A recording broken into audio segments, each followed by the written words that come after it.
ঠিক একইভাবে এই উদ্যান সংলগ্ন এলাকা শাহবাগ থেকে আপনি যদি দুয়েল চত্বর পর্যন্ত যান, দেখবেন যে এখানে মাদকের অভয়ারণ্য হিসেবে গড়ে উঠেছে। তো এগুলো তো অবশ্যই বিশ্ববিদ্যালয় প্রশাসন অতীতে এরকম এই অবস্থায় ছিল না কখনোই, কিন্তু সর্বশেষ পর্যায়ে বিশ্ববিদ্যালয় প্রশাসনের যে একটি দুর্বল অবস্থা বিরাজ করছে তারও প্রতিফলন এই ঢাকা বিশ্ববিদ্যালয় অনিরাপদ ক্যাম্পাস হিসাবে অলরেডি এই মাদকসেবী এবং ছিনতাইকারীদের অভয়ারণ্য গড়ে উঠেছে ঢাকা বিশ্ববিদ্যালয়ের চারপাশে এলাকাগুলোতে।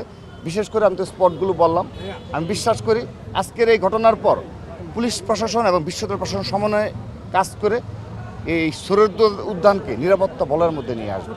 যে কোনো প্রকার কোনো মব কালচার ছাত্রদল বিশ্বাসী নয়। আমরা আইন নিজের হাতে তুলে নেব না। আমাদের একজন ছাত্রদল নেতাকর্মীকে আমরা শরীয়ত উদ্যানে কিংবা ওই স্পটে যেতে নিষেধ করেছি। পুলিশ প্রশাসন এসেছে, বিশ্ববিদ্যালয় প্রশাসন এসেছে, এটি তাদের দায়িত্ব। আমরা আমাদের প্রতিবাদ অব্যাহত রাখবো, প্রয়োজনীয় কর্মসূচি দেব এবং বাধ্য করব।